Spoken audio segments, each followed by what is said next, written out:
തൃശൂർ ജില്ലാ പഞ്ചായത്ത് മുല്ലശ്ശേരി ഡിവിഷൻ ഇടതുപക്ഷ ജനാധിപത്യ മുന്നണി സ്ഥാനാർത്ഥി രാകേഷ് കണിയാംപറമ്പിലിന്റെ തെരഞ്ഞെടുപ്പ് പ്രചരണാർത്ഥമുള്ള രണ്ടാം ഘട്ട സ്ഥാനാർത്ഥി പര്യടനത്തിന് തുടക്കമായി.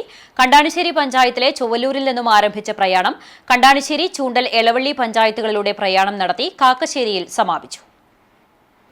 പഞ്ചായത്തിലെ പ്ലാക്കാട് അമ്പലനട, അരിയന്നൂർ ആലിൻചുവട്, കലാനഗർ എന്നിവിടങ്ങളിൽ സ്വീകരണം നൽകി.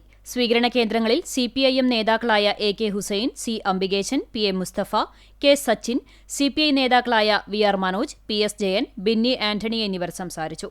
ജില്ലാ പഞ്ചായത്ത് സ്ഥാനാർത്ഥി രാകേഷ് കണിയാംപറമ്പിൽ, ചൊവ്വന്നൂർ ബ്ലോക്ക് പഞ്ചായത്ത് സ്ഥാനാർത്ഥികളായ ശിവൻ വാഗ, പ്രമിത സജീവൻ, കണ്ടാണിശ്ശേരി ഗ്രാമപഞ്ചായത്ത് 4-ാം വാർഡ് സ്ഥാനാർത്ഥി സൗമ്യധനൻ, 5-ാം വാർഡ് സ്ഥാനാർത്ഥി നിവ്യ റനീഷ്, 6-ാം വാർഡ് സ്ഥാനാർത്ഥി സാഫിറ അസീസ്, 7-ാം വാർഡ് സ്ഥാനാർത്ഥി വിനു ജോൺസൺ എന്നിവരെ സ്വീകരണ കേന്ദ്രങ്ങളിൽ ഇടതുമുന്നണി പ്രവർത്തകർ ഹാരാർപ്പണം നടത്തി സ്വീകരിച്ചു.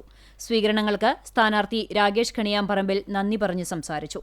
CPIM നേതാക്കളായ Murali Perunnelli MLA, KF Davis എന്നിവർ സ്ഥാനാർത്ഥിയെ അനുഗമിച്ചു.